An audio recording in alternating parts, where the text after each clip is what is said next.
এজা জুইয়াতিল আমানাতু ফান্তাজিনিস শাহ। ও সাহাবী শোনো, যখন আমানতের খেয়ানত হবে তখন তুমি ভাববা যে কিয়ামত অতি নিকটে চলে এসেছে, আর বেশি দেরি নাই যখন আমানতের খেয়ানত হবে। সাহাবী বললেন, হুজুর কিভাবে আমানতের খেয়ানত হয়? বিশ্বনবী সাল্লাল্লাহু আলাইহি সাল্লাম বলেন, যা উসদাল আমরু ইলা গায়রি আহলিহি। ও সাহাবী শোনো, আমানতের খেয়ানত হচ্ছে ওটা যেটা কোন ব্যক্তি কোন চাইরের যোগ্য নয়, ওই চারটাকে তাকে দেওয়া হয়, সেটা হচ্ছে আমানতের খেয়ানত। অনেক জায়গায় দেখেন যে মসজিদের মাদ্রাসা সেক্রেটারি মদখোর, ঘুষখোর, জুয়াখোর এগুলো আছে, এরা কি ওই চাইরের যোগ্য? যোগ্য নয়। একটা সুদখোর একটা আল্লাহর ঘরের কি করে সভাপতি হতে পারে? হতে পারে? এটা হতে পারে না। একজন মদখোর, ঘুষখোর, সুদখোর একজন মাদ্রাসা কেসিয়ার আর সেক্রেটারি হতে পারে?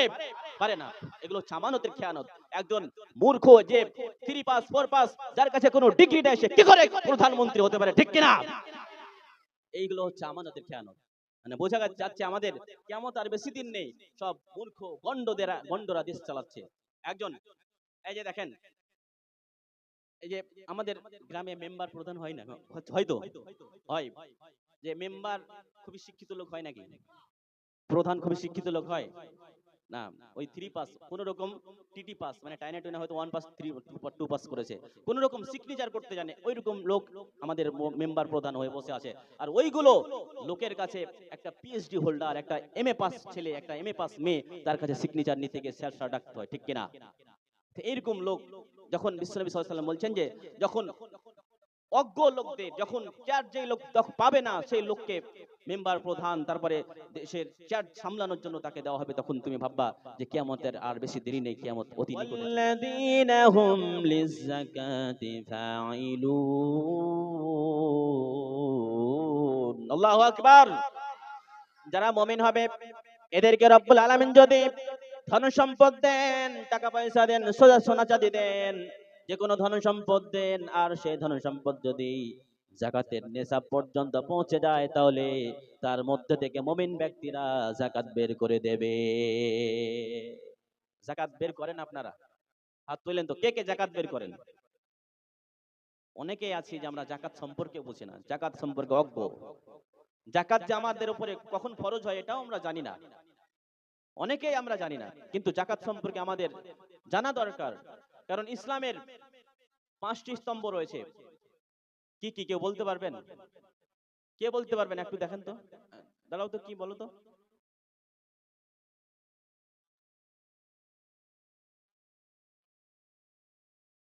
হ্যাঁ, এই 5টা। তো নামাজ যেরকম, কালেমা যেরকম একটা ইসলামের ফরজ জিনিস, সেরকম যাকাত। যাকাত আপনার নিসাব পর্যন্ত যদি পর্যাপ্ত পরিমাণে যদি পৌঁছায়, তাহলে সেই যাকাত, সেই মাল থেকে আপনাকে যাকাত বের করতে হবে। ফসলের হিসাব জানেন? ফসলের হিসাব আপনার যদি 7.5 কুইন্টাল হয়, তাহলে সেই 7.5 কুইন্টাল হলে আপনাকে তার ভেতর থেকে যাকাত বের করতে হবে। কুইন্টালে কয় কেজি? কুইন্টালে কয় কেজি বলেন তো? 5 কেজি না? হ্যাঁ, ফসলের হিসাব হচ্ছে 5 কিলো। আবার টাকা পয়সা যদি আপনার কাছে, ভালো করে শুনবেন, এগুলো প্রয়োজনীয় কথা, আপনারা জানেন, তারপর আমি রিপিট করছি এটা, যে যদি আপনার কাছে টাকা পয়সা থাকে, সেই টাকা পয়সা যদি আপনার 52.5 ভরি চাঁদি অথবা 7.5 ভরি সোনার সমপরিমাণ হয়, আর ওই টাকা 1 বছর যদি আপনার কাছে অতিবাহিত হয়ে যায়, তাহলে সেই টাকার ভেতর থেকে আপনাকে যাকাত বের করতে হবে। তাহলে উত্তম হচ্ছে চাঁদির হিসাবটা নেবেন। চাঁদি কারো কাছে যদি 52.5 ভরি চাঁদি কেনার সমান টাকা থাকে, আর ওই টাকাটা যদি আপনার কাছে, আপনার বাড়িতে যদি 1 বছর অতিক্রম করে যায়, টাকাটা খরচা না হয়, তাহলে সে টাকা থেকে আপনাকে শতকরা 2.5% আপনাকে যাকাত বের করতে হবে। আপনি ওই টাকা থেকে যাকাত না বের করলে আপনার ওই টাকাটা, আপনার ধন সম্পদ সবকিছু হারাম হয়ে যাবে, কারণ আপনি যাকাতের মালটাকে আপনার নিজের মালের সাথে মিশিয়ে খেলেন, এর জন্য পুরো মালটাই হারাম। তো আমরা কি হারাম খেতে চাই? কথা বলবেন, আমরা হারাম খেতে চাই? আমি কষ্ট করে, আমি ঘাম ঝরিয়ে আমি ফসল উৎপাদন করলাম, টাকা পয়সা ইনকাম করলাম, আর যাকাত না দেওয়ার কারণে সেগুলো সব যদি হারাম হয়ে যায়, তাহলে আমার মতো আর মানে অভাগা লোক আর হতে পারে? কেউ হতে পারে না। তো যাকাত বের করে দেবেন। যাকাত সমপরিমাণ যদি নিসাব পর্যন্ত পৌঁছায় আপনার ধন সম্পদ, তাহলে সেগুলো থেকে আপনি যাকাত বের করে দেবেন। যাকাত না বের করে যদি সেগুলো ধন সম্পদ, সেগুলো ভাত চাল খেয়ে যদি আপনি নামাজ রোজা পড়েন, তাহলে আপনার নামাজ রোজাও হবে না, কারণ হারাম খেলে নামাজ রোজা হয় না, আপনার নামাজই কবুল হবে না। তো এই জন্য রব্বুল আলামিন বললেন 3 নম্বরে যেটা গুণগান হবে মুমিনদের, এরা যাকাত বের করে দেবে। কারণ যাকাত কেন আমরা দেব না? যাকাত আমাদেরকে দিতেই হবে। রব্বুল আলামিন বলেন, ও গোলাম, তুমি কেন যাকাত বের করবা না? আমি তো তোমাকে আমি ধন সম্পদ দিয়েছি, আর আমি তোমাকে যাকাত বের করতে বলছি, তোমাকে যাকাত বের করতে হবে। যদি কোনো মানুষ যাকাত বের না করে, তাহলে রব্বুল আলামিন তার জন্য আযাবের সুসংবাদ দিয়েছেন। আল্লাহ বলছেন, ওয়াল্লাযীনা ইয়াকুনিদুনা আয-যাহাবা ওয়াল ফিদ্দাতা ওয়ালা ইউনফিকুনাহা ফি সাবিলিল্লাহ ফাবাশশিরহুম বিআযাবিন আলীম। রব্বুল আলামিন বলেন, যারা সোনা চাঁদি টাকা পয়সার যাকাত বের করে না, রব্বুল আলামিনের রাস্তায় খরচ করে না, রব্বুল আলামিন বিশ্বনবী সাল্লাল্লাহু আলাইহি সাল্লামকে বলেন, ও নবী, আপনি এদের কাছে আযাবের সুসংবাদ দিয়ে দেন, যে এদের জন্য ভয়ঙ্কর আযাব প্রতীক্ষা করছে। আচ্ছা বলুন, আযাবের সুসংবাদ হয় না দুঃসংবাদ? দুঃসংবাদ সুসংবাদ কিসের হয়? যেগুলো ভালো জিনিস সেগুলো সুসংবাদ। কিন্তু আল্লাহ বলছেন যে যারা যাকাত বের করেন, আল্লাহর রাস্তায় খরচ করেন, এদের জন্য আযাবের সুসংবাদ দিতেন। তার মানে আযাবটা হবে বড় কঠিন, আযাবটা হবে ভীষণ কঠিন। এর জন্য আল্লাহ ব্যঙ্গ করে বলছেন যে, ও নবী, আপনি তাদেরকে আযাবের সুসংবাদ দিয়ে দেন।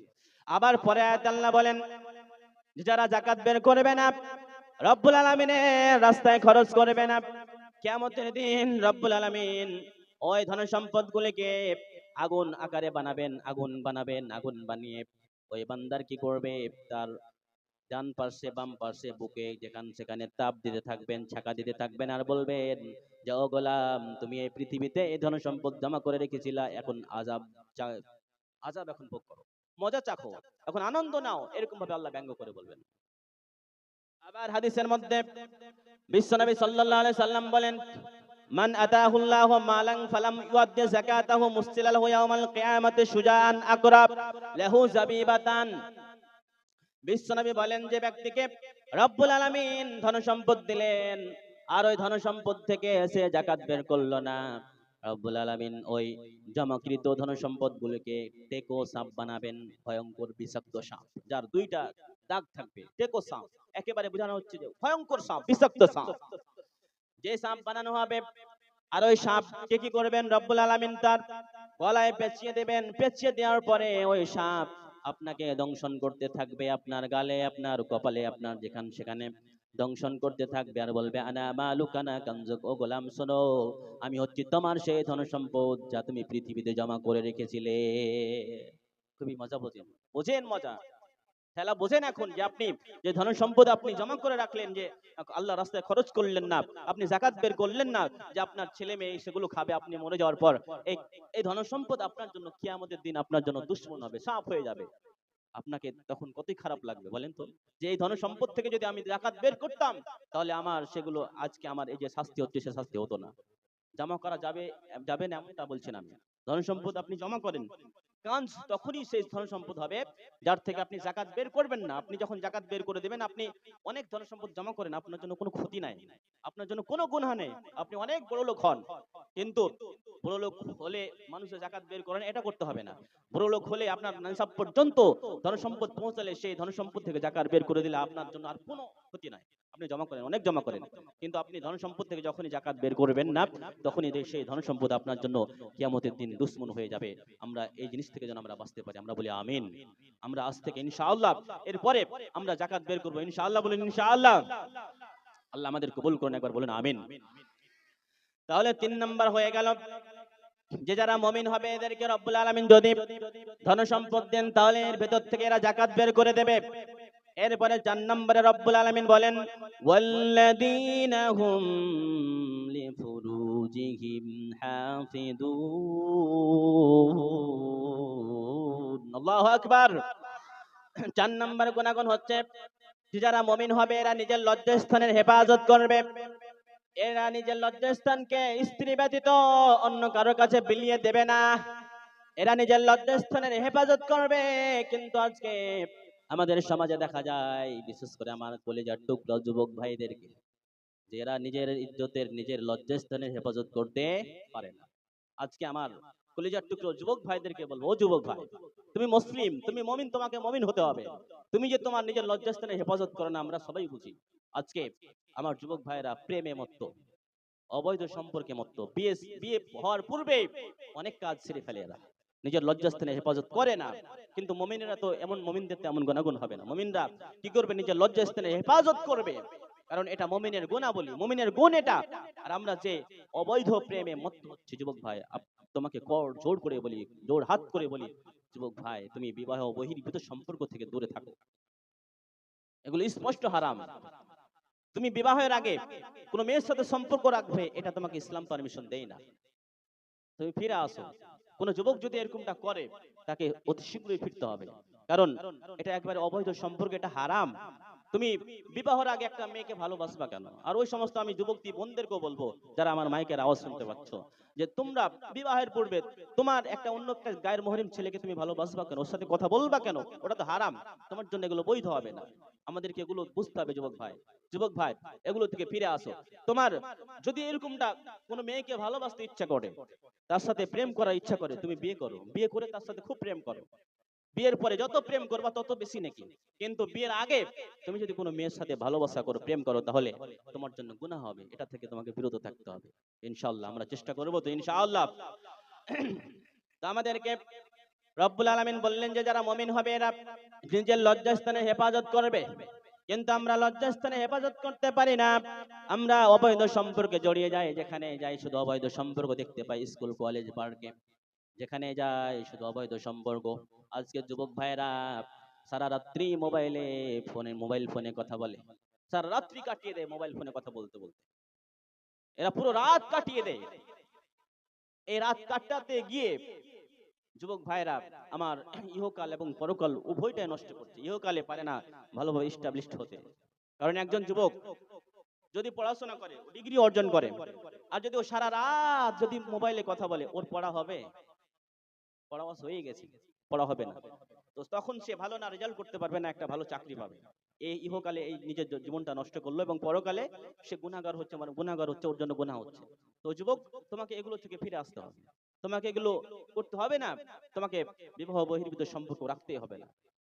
তুমি নিজের জীবনটাকে আগে কি তুমি একটা মানে ভালো পর্যায়ে নিয়ে আসো। তোমাকে আমি অনুরোধ করব, তুমি যে মেয়ের পিছনে ঘুর ঘুর করে ঘুরছো, তুমি এগুলো বাদ দিয়ে তুমি নিজেকে এমন ভাবে এস্টাবলিশ করো, নিজেকে এমন ভাবে প্রতিষ্ঠা করো, যে এই সুন্দরী মেয়েদের পিছনে তোমাকে আর ঘুর ঘুর করতে হবে না। তুমি এমন ভাবে যদি মানুষের মতো মানুষ হও, তো এরকম হাজার হাজার সুন্দরী মেয়েদের পিতারা তোমাকে জামাই বানানোর জন্য তোমার বাড়িতে লাইন দিবে, ঠিক কিনা?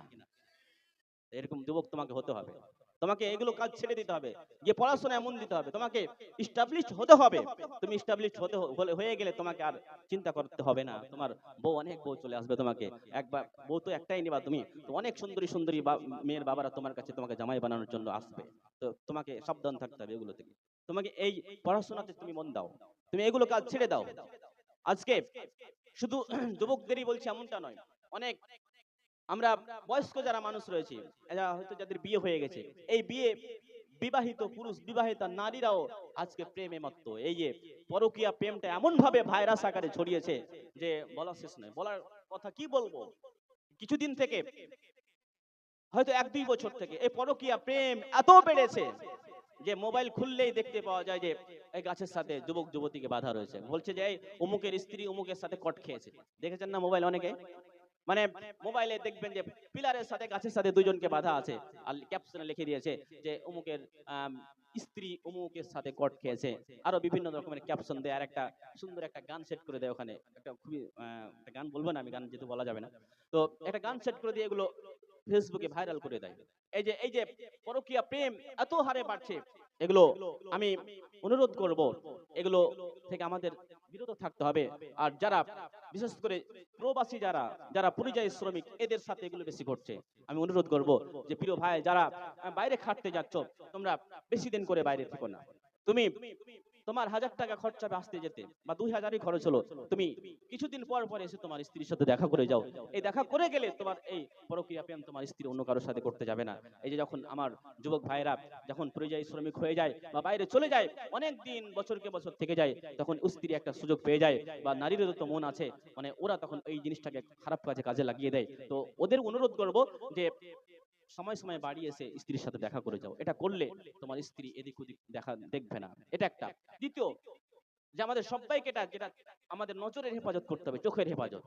আমরা নজরটা যদি হেফাজত করি তাহলে আমরা এই জেনা থেকে বাঁচতে পারবো। কারণ ডিরেক্টলি জেনাটা ডাইরেক্ট হয়ে যায় না। একজন নারী পুরুষের জেনা যে হয় ডাইরেক্ট হয়, হয় না।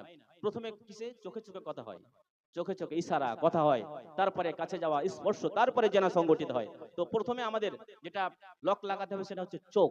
চোখটাকে আমাদের হেফাজত করতে হবে। কোনো বেগানা নারীর দিকে দেখলে আমাদেরকে চোখ পড়ে গেলে আমাদের তৎক্ষণাৎ চোখটা সরিয়ে নিতে হবে। অনুরূপ কোনো মহিলাদের বলবো যে আপনি কোনো বেগানা পুরুষকে দেখছেন, চোখ পড়লে সাথে সাথে আপনি কি করে নেন, চোখটাকে সরিয়ে নেন, আপনার চোখের হেফাজত করতে হবে। কারণ রব্বুল আলামিন পৃথিবীর মুমিন মানুষ এবং মুমিন নারীদের উভয়কে চোখের হেফাজত করতে বলেছেন রব্বুল আলামিন। এই ব্যাপারে কালামুল্লাহ মাজিদের মধ্যে বলেন, কুল লিল মুমিনিনা ইয়াগুদ্দু মিন আবসারিহিম ওয়া ইয়াহফাযু ফুরুজাহুম। রব্বুল আলামিন বলেন, ও নবী আপনি মুমিন পুরুষদের বলে দিন তারা যেন তাদের চক্ষুকে নত রাখে, চোখের হেফাজত করে এবং লজ্জাস্থানের হেফাজত করে, চক্ষুকে নিচে রাখে। চোখ পড়ে গিয়েছে কোনো বেগানা নারীর দিকে তৎক্ষণাৎ চোখ সরিয়ে নেবে, আর দ্বিতীয়বার যেন চোখ না দিতে যায়। অনুরূপ রব্বুল আলামিন মুমিন মহিলাদেরকে বলেছেন, ওয়াকুল্লিল মুমিনাতি ইয়াগুদুনা মিন আবসারিহিন্না ওয়া ইয়াহফাজনা ফুরুজাহুন্না। ও নবী আপনি পৃথিবীর মুমিন নারীদেরকে বলে দিন তারাও যেন তাদের চোখের হেফাজত করে, চক্ষুকে নত রাখে। কোনো বেগানা পুরুষের দিকে চক্ষু পড়ে গেলে যেন চোখটাকে তৎক্ষণাৎ সরিয়ে নেয়। কারণ চোখকে প্রথমে আমাদের হেফাজত করতে হবে, চোখকে নত রাখতে হবে। চোখ হচ্ছে মানে জেনার প্রথম ধাপ। এটাকে যদি আমরা বন্ধ করে দিই তাহলে সমস্ত রকমের অবৈধ প্রেম, তারপরে পরকীয়া, এগুলো সব বন্ধ হয়ে যাবে। এই ব্যাপারে বিশ্বনবী সাল্লাল্লাহু আলাইহি সাল্লাম হযরত আলীকে বলছেন, ইয়া আলী লা তুতবিউন নাজরাতান নাজরা ফা ইন্না লাকাল উলা ওয়া লাইসাত লাকাল আখিরা। ও আলী কোন যদি বেগানা নারীর দিকে তোমার চক্ষু পড়ে যায় তাহলে চক্ষুকে সরাসরি তাড়াতাড়ি করে ফিরিয়ে নাও, তৎক্ষণাৎ ফিরিয়ে নাও। কারণ তোমার জন্য প্রথম দেখা তোমার জন্য মাপ, দ্বিতীয় দেখা পাপ। প্রথম দেখা ক্ষমা, দ্বিতীয় দেখা গুনাহ। প্রথম দেখা দেখে নিয়েছো, এটা তুমি ক্ষমা পেয়ে যাবা, মাপ পেয়ে যাবা। কিন্তু আবার যদি তুমি দ্বিতীয়বার দেখতে যাও তাহলে তোমার জন্য গুনাহ হয়ে যাবে। তার মানে এটা নয় যে আপনাকে প্রথম নজর আপনাকে ছাড় দেওয়া হয়েছে তার জন্য কোনো বেগানা নারীর দিকে বা কোনো বেগানা পুরুষের দিকে তাকাচ্ছেন, একেধারে 5 মিনিট 10 মিনিট তাকিয়ে নিলেন, বললেন যে আমার জন্য তো প্রথম দেখা মাপ রয়েছে, এটা হবে নাকি? এটা নয়। চোখ পড়ে গিয়েছে তৎক্ষণাৎ চোখটাকে সরিয়ে নিতে হবে, তবে আপনার গুনাহ হবে না। কিন্তু যদি আপনি কুদৃষ্টিতে, খারাপ দৃষ্টিতে কোনো বেগানা নারীর দিকে তাকান তাহলে আপনার জন্য গুনাহ হবে। তো এই চক্ষুকে যদি আমরা নত রাখি তাহলে এই জিনার মতো একটা ভয়ঙ্কর পাপ থেকে আমরা বাঁচতে পারবো ইনশাআল্লাহ। আমরা আজ থেকে চেষ্টা করব, তো বলেন ইনশাআল্লাহ। তাহলে 4 নাম্বার গুনাহগুণ হলো, মুমিনদের গুনাহগুণ হলো এরা নিজের লজ্জাস্থানের হেফাজত করবে, কোনো অবৈধ প্রেমে এরা মত্ত হবে না, কোনো পরকীয়া প্রেমে পড়বে না। এরা প্রেম করলে নিজের স্ত্রীর সাথেই করবে, নিজের স্ত্রীর কাছেই নিজের লজ্জাস্থান দেখাবে, অন্য কারো কাছে নয়। এটা হলো 4 নাম্বার। এবার 5 নম্বরে রব্বুল আলামিন বলেন, ওয়াল্লাযীনা হুম লিআমানাতিহিম ওয়া আহদিহিম রাউন। আল্লাহু আকবার। 5 নাম্বার এবং 6 নম্বরে রব্বুল আলামিন একত্রে দুইটা গুণ বর্ণনা করলেন যে যারা মুমিন হবে এরা হবে নিজের আমানতের রক্ষা করবে এবং নিজের ওয়াদার রক্ষা করবে। 6 নাম্বার 7 নাম্বার 5 নাম্বার 6 নাম্বার এক জায়গায় গণনা করলেন যারা দুইটা জিনিস, একটা আমানত একটা ওয়াদা, এটা কি করবে? এই দুইটা জিনিসকে মুমিনরা রক্ষা করবে। আমানত, প্রথমটা হচ্ছে আমানত। আমানত আমরা এটাই শুধু মনে করি যে আপনার কাছে কোনো জিনিস আমি একটা রাখলাম যে ভাই তুমি এই জিনিসটা তোমার কাছে রাখো, আমি যখন চাইবো তুমি তখন আমাকে দিয়ে দেবে, এটাই আমরা শুধু আমানত মনে করি। বা কারো কাছে কোনো কথা রাখলাম যে ভাই তোমার কাছে এই কথা আমানত স্বরূপ রাখলাম, তুমি কাউকে এই কথা বলো না, এগুলোই শুধু আমানত নয়। আমানত হচ্ছে একটা ব্যাপক শব্দ, এর ভিতরে অনেক কিছু ঢুকে আছে। আমানত হবে আপনার যে কোনো দায়িত্ব, আপনি বাড়ির গার্জেন, আপনার কাছে আপনার ফ্যামিলি মেম্বার্স যত আছে এগুলো আপনার কাছে আমানত। আপনি যদি আপনার ফ্যামিলিকে ভালোভাবে মেনটেন না করেন, ভালোভাবে ইসলামী নিয়ম কানুন অনুযায়ী যদি আপনি না চলান, তাহলে আপনি আমানতের খেয়ানত করছেন। কিয়ামতের দিন আপনাকে আমানতের খেয়ানতের জন্য আপনাকে কাঠ করে দাঁড়াতে হবে। আপনি কোন প্রতিষ্ঠানের হেডমাস্টার, আপনার কাছে সমস্ত শিক্ষক এবং সমস্ত ছাত্র আপনার কাছে আমানত, আপনাকে সেগুলো ভালোভাবে দেখভাল করতে হবে। আপনি দেশের প্রধানমন্ত্রী, আপনি দেশের মুখ্যমন্ত্রী, সব জনতা হচ্ছে আপনার কাছে আমানত। সেগুলো যদি আপনি ভালোভাবে আমানতের আপনি ভালোভাবে না পালন করেন তাহলে কিয়ামতের দিন আপনাকে কাঠগড়ায় দাঁড়াতে হবে। আজকের আমানত আমরা রক্ষা করতে পারি না। আমানত আমরা রক্ষা করি না, আমরা আমানতের খেয়ানত করে ফেলি। যে কোনো ক্ষেত্রে, ফ্যামিলি মেম্বার্সের ক্ষেত্রে আমরা যে কোনো দায়িত্ব পেয়ে আমরা আমানতের খেয়ানত করি। বিশ্বনবী সাল্লাল্লাহু আলাইহি সাল্লাম কে একজন সাহাবী বলেন, হুজুর বলুন তো কিয়ামত কখন হবে? বিশ্বনবী সাল্লাল্লাহু আলাইহি সাল্লাম বলেন, ও সাহাবী শোনো, ইজা জুইয়াতিল আমানাতু ফান্তাজিনিস শাহ। ও সাহাবী শোনো, যখন আমানতের খেয়ানত হবে তখন তুমি ভাববা যে কিয়ামত অতি নিকটে চলে এসেছে, আর বেশি দেরি নাই যখন আমানতের খেয়ানত হবে। সাহাবী বললেন, হুজুর কিভাবে আমানতের খেয়ানত হয়? বিশ্বনবী সাল্লাল্লাহু আলাইহি সাল্লাম বলেন, যে উসিদাল আমরু ইলা গায়রি আহলিহি। ও সাহাবী শোনো, আমানতের খেয়ানত হচ্ছে ওটা যেটা কোন ব্যক্তি কোন চাইরের যোগ্য নয়, ওই চারটাকে তাকে দেওয়া হয়, সেটা হচ্ছে আমানতের খেয়ানত।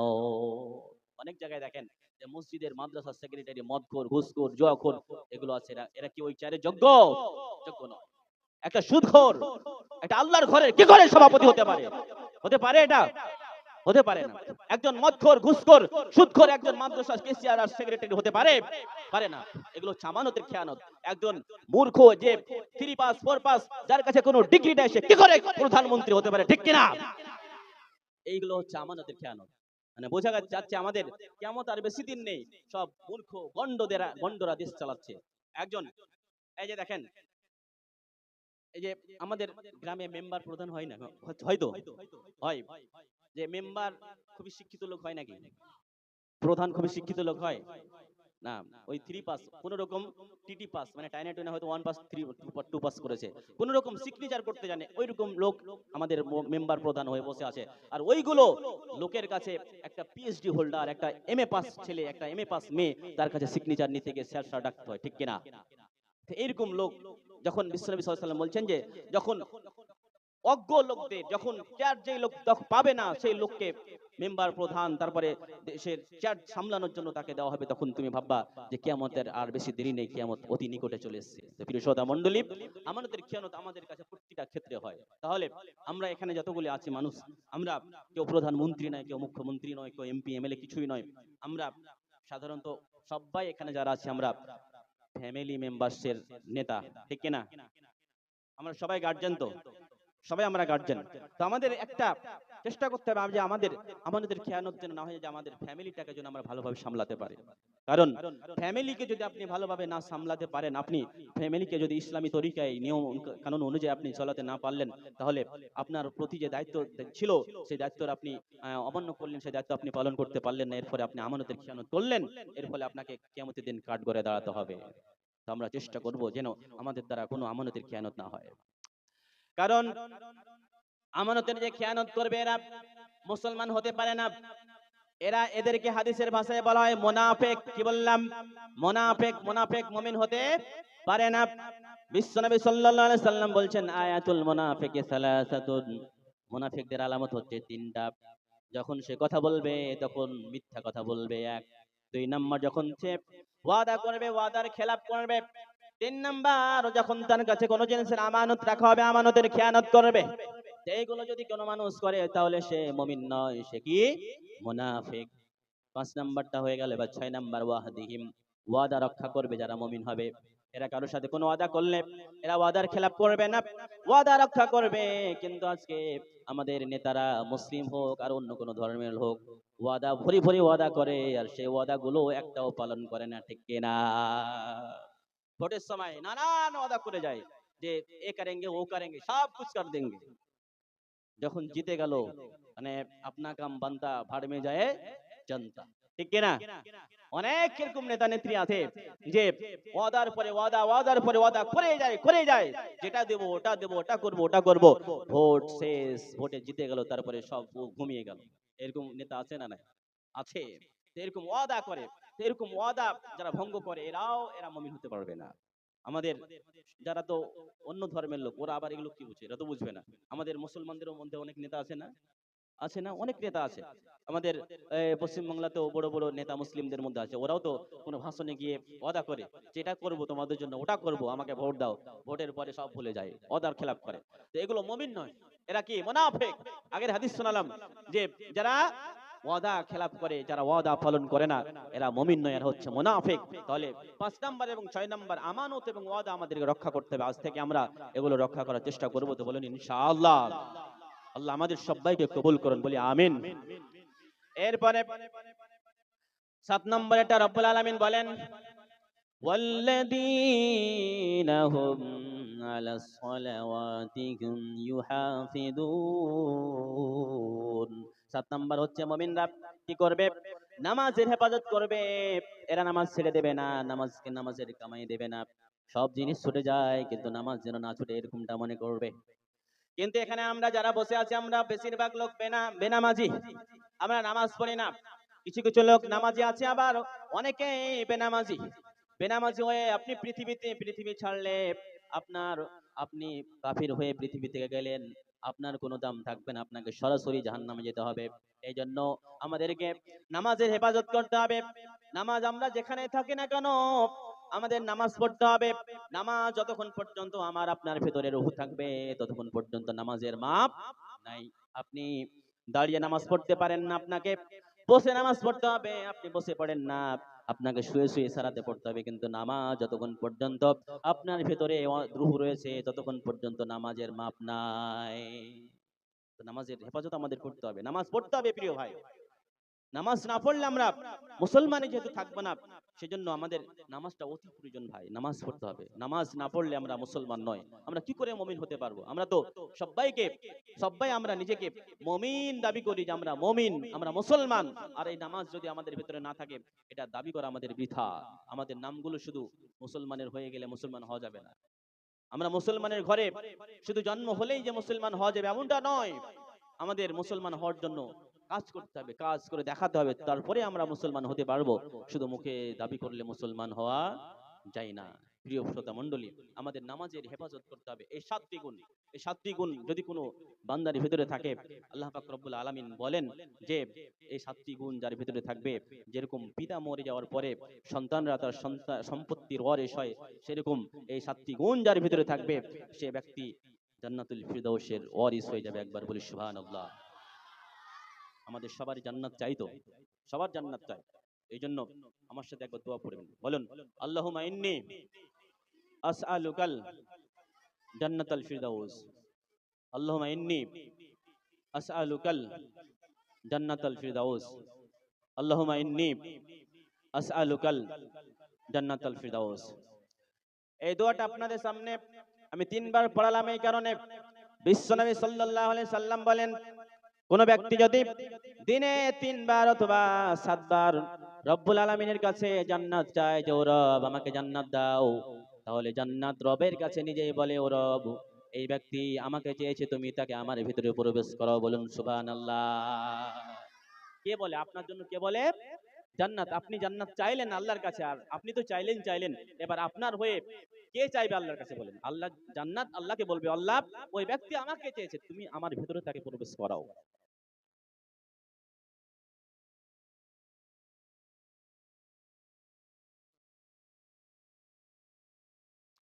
অনুরূপ যদি কোনো মানুষ 3 বার অথবা 7 বার রব্বুল আলামিনের কাছে জাহান্নাম থেকে পরিত্রাণ চায় যে ও রব আমাকে জাহান্নাম থেকে পরিত্রাণ দাও, জাহান্নাম রবের কাছে বলে, ও রব এই ব্যক্তি আমার থেকে পরিত্রাণ চেয়েছে, এই ব্যক্তি আমার কাছ থেকে বাঁচতে চেয়েছে, তুমি এই ব্যক্তিকে আমার ভেতরে প্রবেশ করায়ও না। কে বলে? জাহান্নাম বলে যে আল্লাহ একে আমার ভিতরে প্রবেশ করাও না। তো আমার সাথে আরেকবার আপনারা 3 বার দোয়া পড়েন, আল্লাহুম্মা আজিরনি মিনান নার। আল্লাহুম্মা আজিরনি মিনান নার। আল্লাহুম্মা আজিরনি মিনান নার। বলুন আল্লাহুম্মা আমিন। আমরা সবাই জান্নাতে যেতে চাই। আল্লাহকে বলেন, হে আল্লাহ আমরা সবাই জান্নাতে যেতে চাই, আমাদেরকে তুমি জান্নাত নসিব করো। আল্লাহুম্মা আমিন, আল্লাহুম্মা আমিন। প্রিয় শ্রোতা মণ্ডলী, এতক্ষণ ধরে দীর্ঘ অনেকক্ষণ সময় ধরে আপনাদের সামনে আমি এতক্ষণ যেটা বলতে চাচ্ছিলাম বা বলছিলাম যে ঈমানটা কি এবং মুমিন কারা, এই জিনিসগুলো আমাদের ভিতরে আমরা ধারণ করার চেষ্টা করব তো ইনশাআল্লাহ।